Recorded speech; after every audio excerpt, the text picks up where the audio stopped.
ევროპის საბჭოს გენერალურმა მდივანმა საქართველოში ვიზიტის შემაჯამებელი პრესკონფერენცია გამართა. ალენ ბერსეს განცხადებით მთავრობისგან საპროტესტო აქციებზე ადმინისტრაციული წესით დაკავებული პირების გათავისუფლებისა და ასევე უცხოური გავლენის გამჭვირვალობის შესახებ კანონის შინაარსის შეცვლის დაპირება მიიღო. ამასთან ბერსეს თქმით პოლარიზაცია ძირს უთხრის დემოკრატიულ პროცესებს და საქართველოში ყველა ძალა ვალდებულია ჩაერთოს დიალოგში. პრესკონფერენციის დასაწყისში ევროპის საბჭოს გენერალურმა მდივანმა განაცხადა, რომ საქართველოში არ ჩამოსულა არჩევნების ლეგიტიმაციისთვის საქართველოსთვის კრიტიკული დროა. საქართველოს სავსეა პოლიტიკური დაძაბულობით, პოლარიზებული საჯარო დებატით, მაღალი დონის ძალადობით. მე აქ უპირველესად იმისთვის ვარ, რომ ჩემი მხარდაჭერა გამოუცხადოს საქართველოს და მის მოსახლეობაც, განაცხადა ალენ ბერსმა. ასევე როგორც ბერსემ აღნიშნა, მან მიმართა სახელმწიფო უწყებებს არაპროპორციული ძალის გამოყენებისგან თავი შეიკავონ და სწრაფი გამოძიება უზრუნველყო.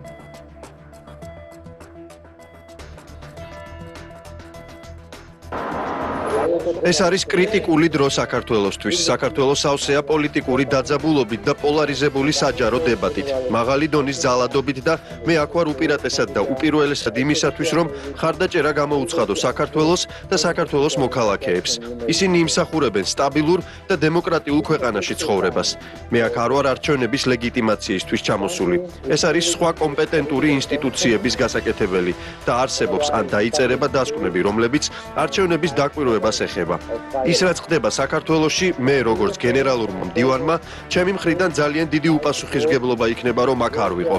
არ დავდგე ხალხის გვერდით და მთავარი ამოცანა ჩემი აქ ვიზიტის ყველას რომ შევახსენო არის ის, რომ მიმდინარე პოლიტიკური კრიზისი მხოლოდ შეიძლება იქნას გადაჭრილი, თუ დავიცავთ ფუნდამენტურ პრინციპებს დემოკრატიის, ადამიანის უფლებების და კანონის უზენაესობის.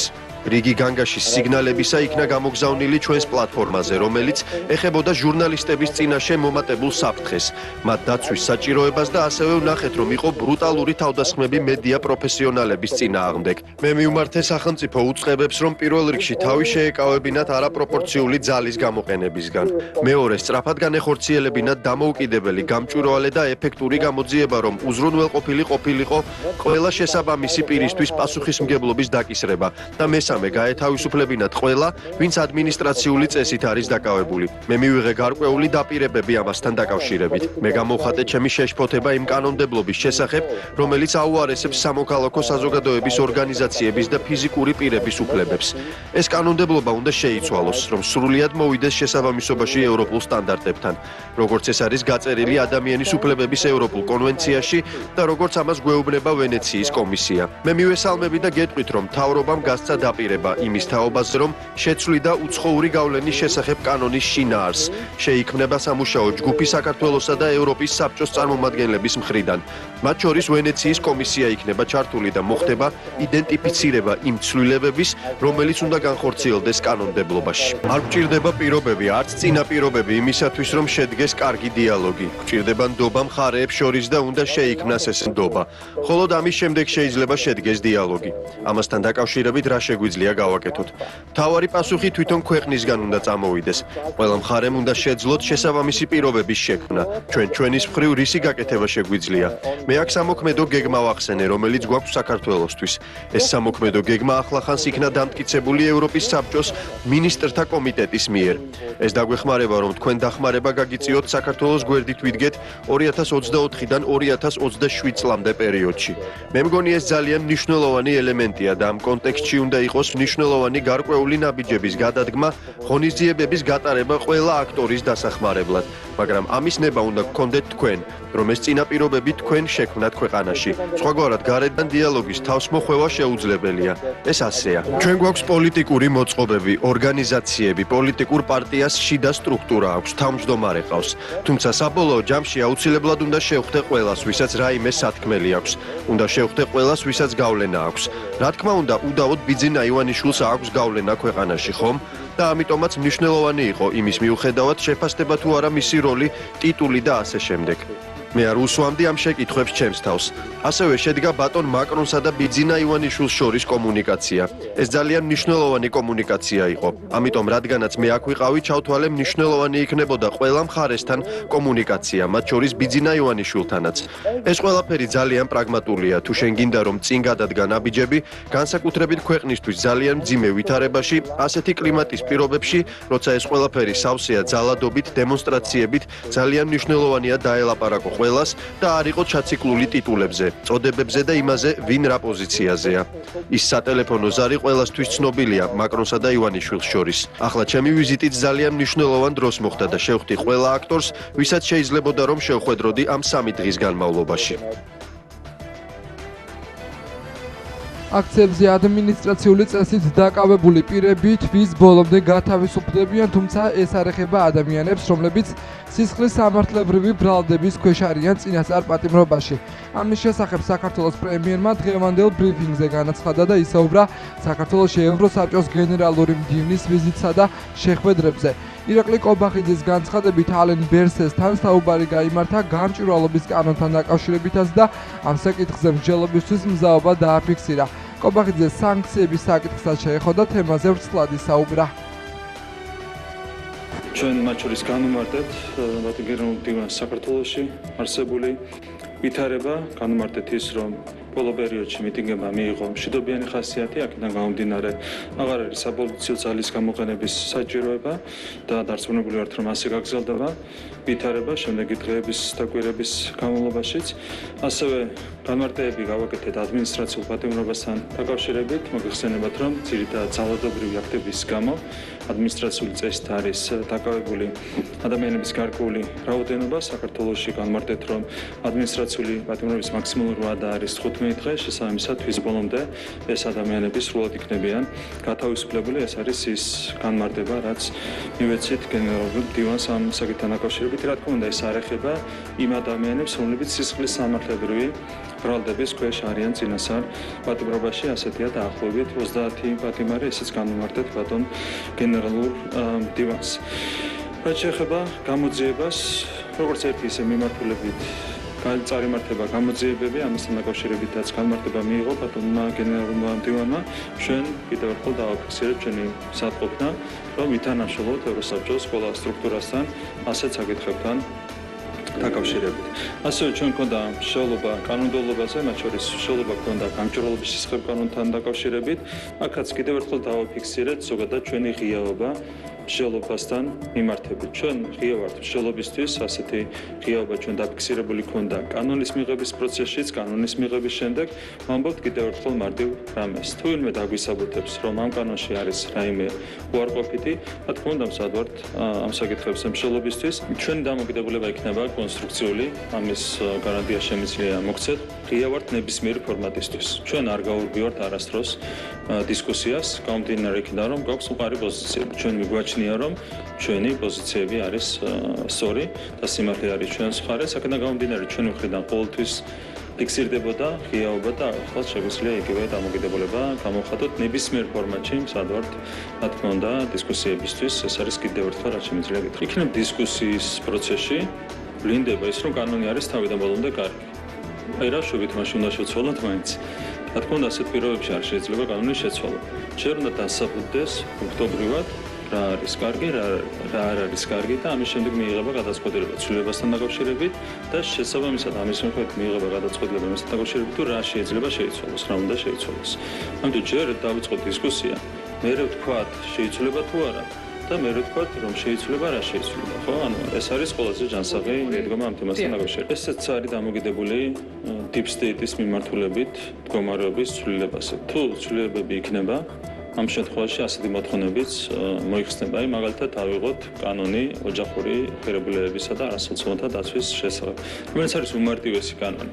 რამდენიმე პუნქტისგან შედგება, ხო? მაგალითად ამ კანონის მიხედვით არავინ არ შეიძლება აუგზავნოს საჯარო მოხელეს სქესის მიხედვით განსაზღვრული ტერმინების გამოყენება, ხო? როგორიც არის დედა, მამა, ქალი, კაცი და ეს შემდეგ. თქვენ იცით ბლინკენმა გამოსცა თავის დროზე აქტი, რომლის მიხედვითაც აეგრძალათ სახელმწიფო დეპარტამენტის საჯარო მოხელეებს, რომ ისაუბრონ ამ ტერმინებით. კაცი, ქალი, დედა, მამა, ქალიშვილი, ვაჟიშვილი და ამ შემდეგ. აიგრძალა ამ ტერმინების გამოყენება. ამ კანონში წერია, რომ ამის აგრძალვა არ შეიძლება. ეს თუ არის ანტიევროპული მოვლენა, რა ვიცი კი ბატონო, უშუალოდ მე არ შეიძლება მივიდე ხვალ სამოქალაქო რეესტრში და არ შეიძლება ჩემ შესახებ ჩანაწერი შეიცვალოს კაციდან ხალხზე. ხო, არ შეიძლება ასეთი რამ. ეს წერია, მეტერაპია წერია და ამას გვემტკიცებენ, რომ ეს აფერხებს საქართველოს ევროინტეგრაციას. ყველაფერი კარგად იციან, უბრალოდ კონკრეტულ ძალებს აქვს ინტერესი, რომ საქართველოში განავრცონ LGBT პროპაგანდა. ძალიან კარგად იციან ყველაფერი. იციან, რომ ეს ყველაფერი უპირისპირდება LGBT პროპაგანდას, აქ არც ოდნავ კი არა პრობლემა. მათ უნდათ საქართველოში LGBT პროპაგანდის განვრცობა, უნდათ ის, რომ საქართველოში LGBT პირთა რაოდენობა ხელოვნურად გაიზარდოს, რასაც ვაკვირდებით, ხო? ევროპის ქვეყნებში პროპაგანდა მუშაობს. ევროპის ქვეყნებში, ამერიკის შეერთებულ შტატებშიგან და რამე არ იციან. უბრალოდ deep state-ის საცეცებს უნდათ საქართველოში, რომ დამძიმდეს ამ თვალსაზრისით ვითარება საზოგადოებაში. იგივე ეხება გამჭრელობის შესახებ კანონს. ხო, აქაც ინტერესი იყო, რომ საქართველოში ფარულად მოიხდინათ რევოლუცია. ხო, და ამიტომ ეწინააღმდეგებოდნენ გამჭრელობის შესახებ კანონს. ძალიან კარგად იციან, რომ კანონი არის კარგი და კარგი რომ არის, იმიტომ არ უნდათ. იგივე ეხება ოჯახური ღირებულების შესახებ კანონსაც, რომ იციან, რომ კარგია, მაგითო არ უნდათ. იმიტომ რომ თვითონ აქვთ ნეგატიური უარყოფითი მიზნები, ხო, იქ უნდა LGBT პროპაგანდის წარმოება, გაგრძელება და მეორე შემთხვევაში უნდა შავი ფულით რევოლუციის მოწყობა. კარგი რომ არის, ამიტომ ებრძვიან. ხსენებათ, ცოტა ხნის წინ გავრცელდა ბატონი ჯეფრი საქსის ინტერვიუ, რომელმაც ამერიკის შეერთებული შტატების მოქმედი ადმინისტრაცია დაადანაშაულა საქართველოში სახელმწიფო გადატრიალების მოწყობაში. ეს არის რა თქმა უნდა ძალიან მძიმე ბრალდება. ჩვენ ბატონი ვახტანგ გომელაურის და შინაგან საქმეთა სამინისტროს სხვა წარმომადგენლების სანქცირებას შეგვიძლია მივცეთ გარკვეული შეფასება და შეიძლება ობიექტურად იქნას აღქმული ეს ფაქტი, როგორც მოქმედი ადმინისტრაციის ერთგვარი აღიარება. თქვენ იცით, რომ არჩეული პრეზიდენტი ბატონი დონალდ ტრამპი საუბრობს ძალიან ხშირად ეგრეთ წოდებულ deep state-ზე, მასზე ტერაქტის განხორციელებამდე ერთი თვით ადრე გააკეთა ძალიან სერიოზული განცხადება ეგრეთ წოდებულ deep state-თან დაკავშირებით. მან განაცხადა ასეთი რამ, რომ ან deep state-ი დაანგრევს ამერიკის შეერთებულ შტატებს, ან ამერიკის შეერთებული შტატები დაანგრევს და მოშლის deep state-ს. თქვენ ხედავთ, რომ მთელი 4 წლის განმავლობაში სწორედ deep state-ი ანგრევდა ამერიკის შეერთებულ შტატებს და სწორედ ამის შედეგია ის უსამართლო გადაწყვეტილებები, რომლებსაც ჩვენ ასე ხშირად ვისმენთ ხოლმე ამერიკული სტრუქტურებიდან. ამერიკის შეერთებულ შტატებში ჭირდება დეოლიგარქიზაცია, რასაც ჩვენ არაერთხელ გვისაუბრია და ამაში ჩვენ გვაქვს სრული თანხმედრა პრეზიდენტ ტრამპთან. ისიც მიიჩნევს, რომ ამერიკის შეერთებულ შტატებში ჭირდება გათავისუფლება არაფორმალური გავლენებისგან. რაც შეეხება კიდევ ერთხელ შინაგან საქმეთა სამინისტროს და ამერიკული მოქმედი ადმინისტრაციის მხრიდან მიღებულ გადაწყვეტილებას, რა თქმა უნდა, ეს არის მორიგი ანტიქართული გადაწყვეტილება, რაკაც ჩანს deep state-ის და ასე ვთქვათ ხელი და ჩანს არაფორმალური გავლენები, რაც იდგა გადაწყვეტილების უკან თავის დროზე 2011 წელს ან 2019 წელს კახარიას გულისხმობ, არავინ დაუსანქციერებიათ, ხო? ასეთი არავითარი გადაწყვეტილება არც კი განიხილებოდა. რატომ? იმიტომ რომ არსებობს მარტივად ორმაგი სტანდარტი. დღეს ევროპულზე და ამერიკულზე მაღალი სტანდარტით მოქმედი შინაგან საქმეთა სამინისტრო დაასანქცირეს, მაგრამ თავის დროზე ადამიანები, რომლებმაც ჩაიდინეს დანაშაული, საერთოდ არ დაუსანქცირებიათ. რაც შეეხება ჩვენს რეაგირებას ამ სანქციებზე, პირველ რიგში ფინანსურ სანქციებს რაც შეეხება, თუ კი რომელიმე მოხელეს წარმოიქმნება რაიმე ფინანსური დანაკლისი ამ სანქციებიდან, ქართული სახელმწიფო სრულად უზრუნველყოფს ამ დანაკლისის კომპენსირებას. ეს ერთი. მეორე, ეს არ არის მარტო სანქციებზე პასუხი, ეს არის მხოლოდ უსამართლო გადაწყვეტილებაზე პასუხი. ეს არის პირველ რიგში პასუხი იმ ღირსეულ ქმედებებზე, რომლებსაც ახორციელებენ შინაგან საქმეთა სამინისტროს წარმომადგენლები. ეს არის ღირსებაზე და ჰუმანურობაზე პასუხი. ჩვენ მივიღეთ გადაწყვეტილება ინაუგურაციის შემდეგ ღირსების ორდენზე წარმოადგენდა შინაგან საქმეთა სამინისტროს ხელმძღვანელი თანამდებობის პირები. ესენი გახლავთ 11 თანამდებობის პირზეა საუბარი, ბატონი ვახტანგ გომელაური, შინაგან საქმეთა მინისტრი, საქართველოს ვიცე-პრემიერი, ბატონი შალვა ბედოიძე, შინაგან საქმეთა მინისტრის პირველი მოადგილე, ბატონი ალექსანდრე დარახველიძე, შინაგან საქმეთა მინისტრის მოადგილე, ბატონი გიორგი ბოთხუძე, შინაგან საქმეთა მინისტრის მოადგილე, ბატონი იოსებ ჭრელიძე, ასევე მინისტრის მოადგილე, ბატონი თეიმურაზ კუბატაძე, შინაგან საქმეთა სამინისტროს ცენტრალური კრიმინალური პოლიციის დეპარტამენტის დირექტორი, ბატონი ვაჟა სირაძე, შინაგან საქმეთა სამინისტროს საპატრულო პოლიციის დეპარტამენტის დირექტორი, ბატონი სულხან თამაზაშვილი, თბილისის პოლიციის დეპარტამენტის დირექტორი, ბატონი ზვიად ხარაზიშვილი, განსაკუთრებულ დავალებათა დეპარტამენტის დირექტორი, ბატონი მილერი ლაგაზაური, ამავე დეპარტამენტის დირექტორის მოადგილე და ბატონი მირზა გეზევაძე, ამავე დეპარტამენტის დირექტორის მოადგილე. ასეთი სამართლიანო უსამართლობა არ შეიძლება დარჩეს. უპასუხოდ, მე ერთი რამ მინდა დავაკონკრეტო, ღირსების ორდენზე წარსადგენ პირთა სიაში არიან როგორც სანქცირებული, ასევე არასანქცირებული პირები. შესაბამისად, მხოლოდ სანქციები არ არის, რა თქმა უნდა, ღირსების ორდენის გაცემის საფუძველი. ჩვენ ვაჯილდოებთ ყველა იმ პირს, რომელმაც განსაკუთრებული ღირსება გამოავლინეს, მათ შორის სამბოლო პერიოდის განმავლობაში. რაც შეეხება პასუხს, პასუხი არის ეს. არ შეიძლება უპასუხოდ დარჩეს უღირსი საქციელი, ვინც უღირსად იქცევა მას შესაბამისი პასუხი უნდა გავცეთ და პასუხი არის ამ შემთხვევაში ღირსების ორდენი. ქართველი მაღალჩინოსნების მიმართ ამერიკის შეერთებული შტატებისა და ბრიტანეთის მიერ დაწესებული სანქციების შეფასებების ერთ-ერთი მთავარი თემაა პოლიტიკურ სპექტრში. გადაწყვეტილებას ოპოზიცია მიესალმება და სანქცირებულთა სიის გაფართოებას ელოდება. ქართულ ოცნებაში კი გადაწყვეტილებას უსამართლოდ და მიუღებლად მიიჩნევენ. ამასთან დღეს საქართველოს საგარეო საქმეთა სამინისტროში გაერთიანებული სამეფოს საგანგებო და სრულფასოვანი ელჩი დაიბარეს, სადაც ქართულმა მხარემ შეშფოთება გამოთქვა საქართველოს ოფიციალური პირების მიმართ სანქციების დაწესების გამო. შეგახსენებთ, რომ გუშინ ამერიკის შეერთებული შტატების სახაზინო დეპარტამენტმა საქართველოს შინაგან საქმეთა მინისტრს ვახტანგ გომელაურს და განსაკუთრებულ დავალებათა დეპარტამენტის ხელმძღვანელის მოადგილეს მირზა კეზევაძეს მაგნიტსკის გლობალური აქტის ფარგლებში სანქციები დაუწესა. სასანქციო პაკეტი მიიღო დიდმა ბრიტანეთმაც.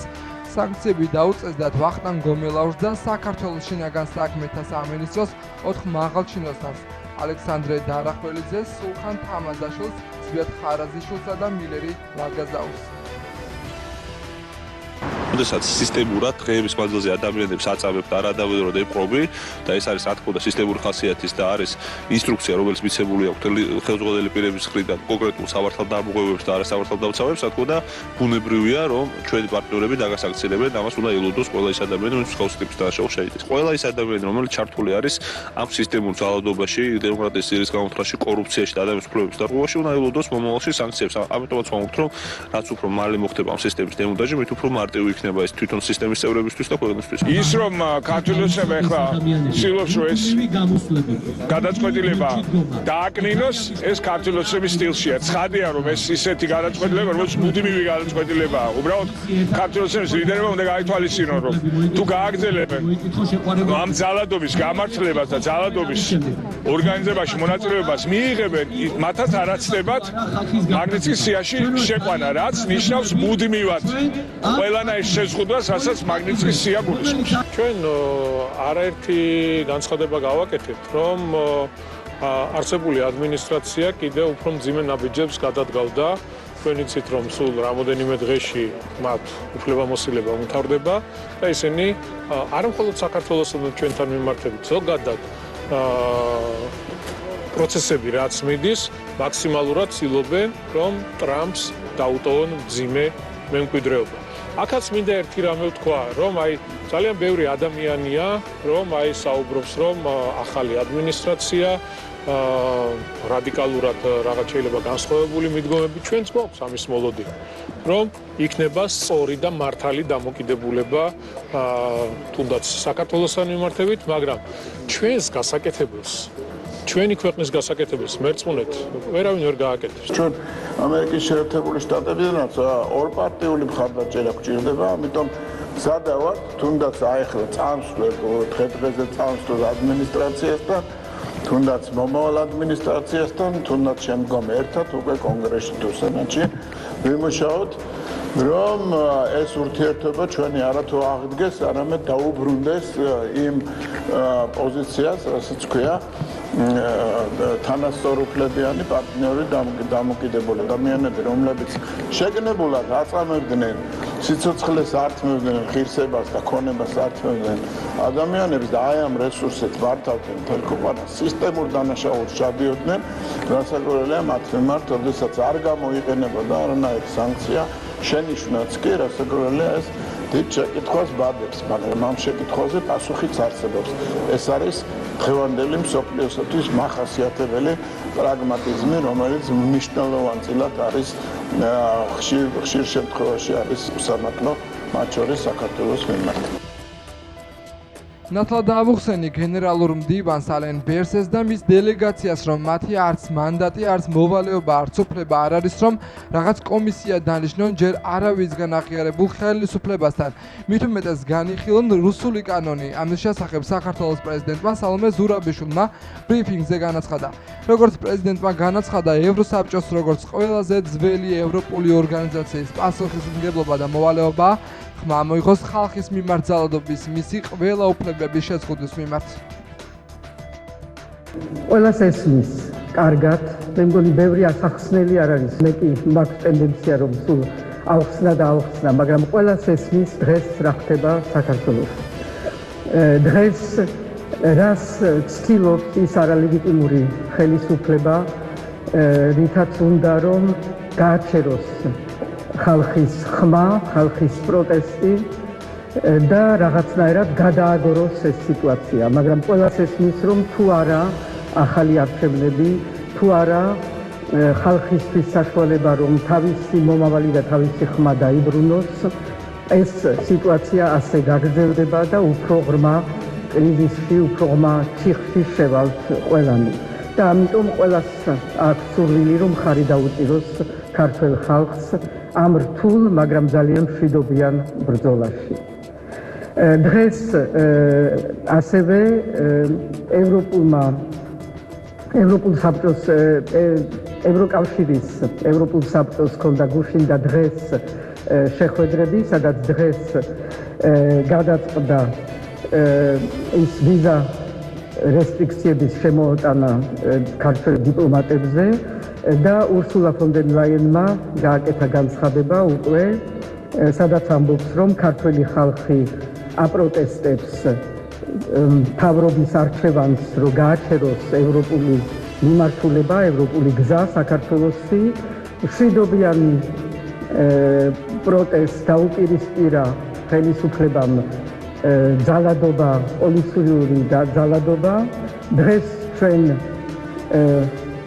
დაწესებთ ვიზა შეზღუდვებს ქართველ დიპლომატებისთვის, ჩვენი გზავნილი საქართველოს ლიდერების მიმართ არის ძალიან მკაფიო, თქვენ ხალხს ნუღარ აშავებთ.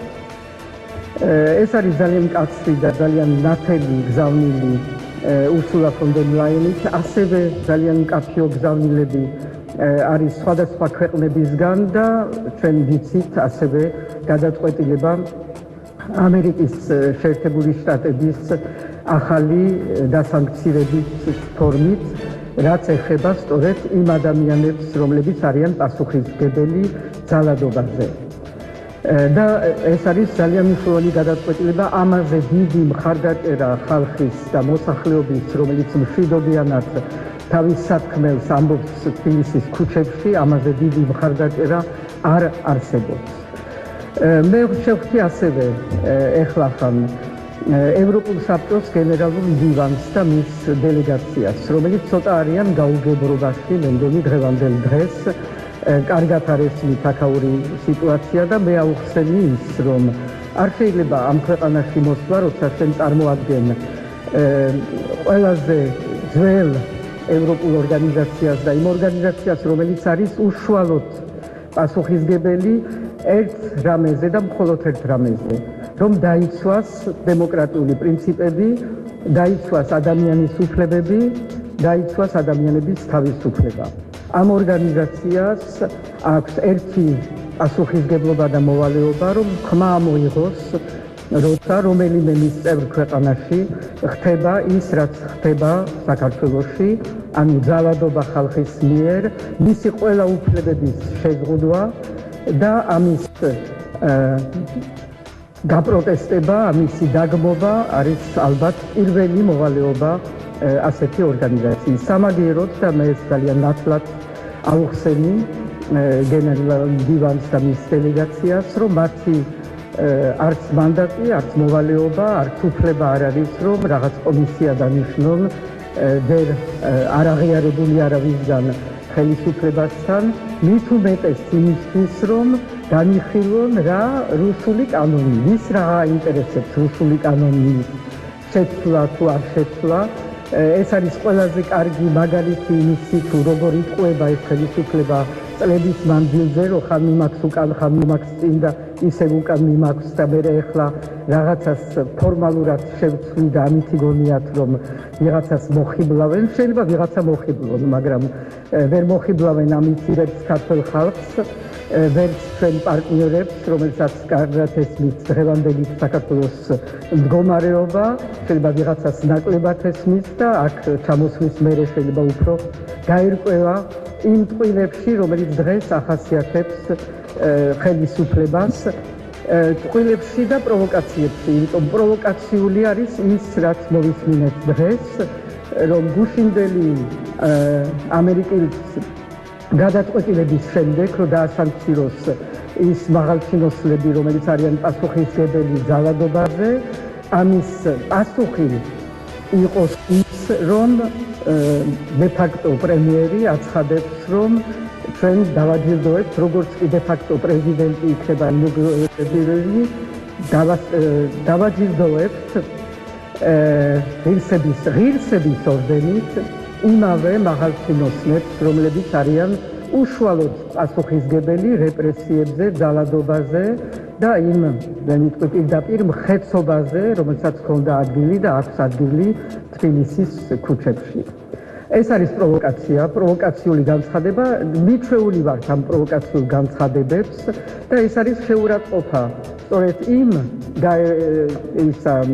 გენერალურ მდივნის, რომელთანაც ეხლა მქონდა საუბარი, მისი შეურაცხყოფა, როცა ის შევიდა რაღაცა ვითომს როგონია კონსტრუქციულ დიალოგში, ამაში შეიყვანეს და მერე მეორე წუთში აკეთებენ ასეთ პროვოკაციულ განცხადებას.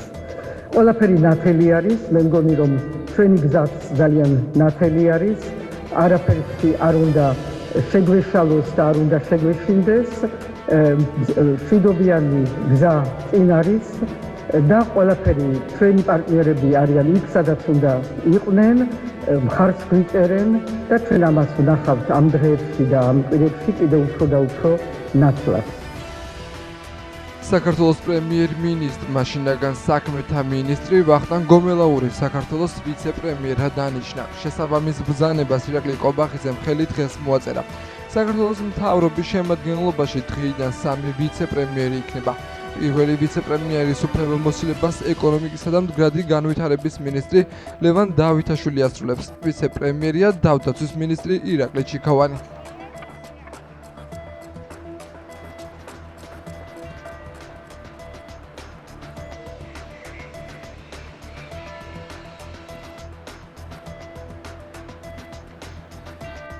ევროპული საბჭოს ლიდერების სამიტის შედეგებს აქვეყნებს. პირველი დღის შემაჯამებელი დოკუმენტის სათაურია ევროკავშირი მსოფლიოში მდგრადობა, მზადყოფნა, კრიზისების პრევენცია და რეაგირება, მიგრაცია და სხვა საკითხები. დოკუმენტში საუბარია საქართველოსაც. აღნიშნულია, რომ ევროკავშირის საბჭოს იმეორებს თავისი შეშფოთებას საქართველოს მთავრობის მიერ განხორციელებული ქმედებების მიმართ, რომელიც ეწინააღმდეგება იმ ღირებულებებსა და პრინციპებს, რომლებზეც დაფუძნებულია ევროკავშირი. დოკუმენტში საუბარია ძალადობის ფაქტების გამოძიებაზე.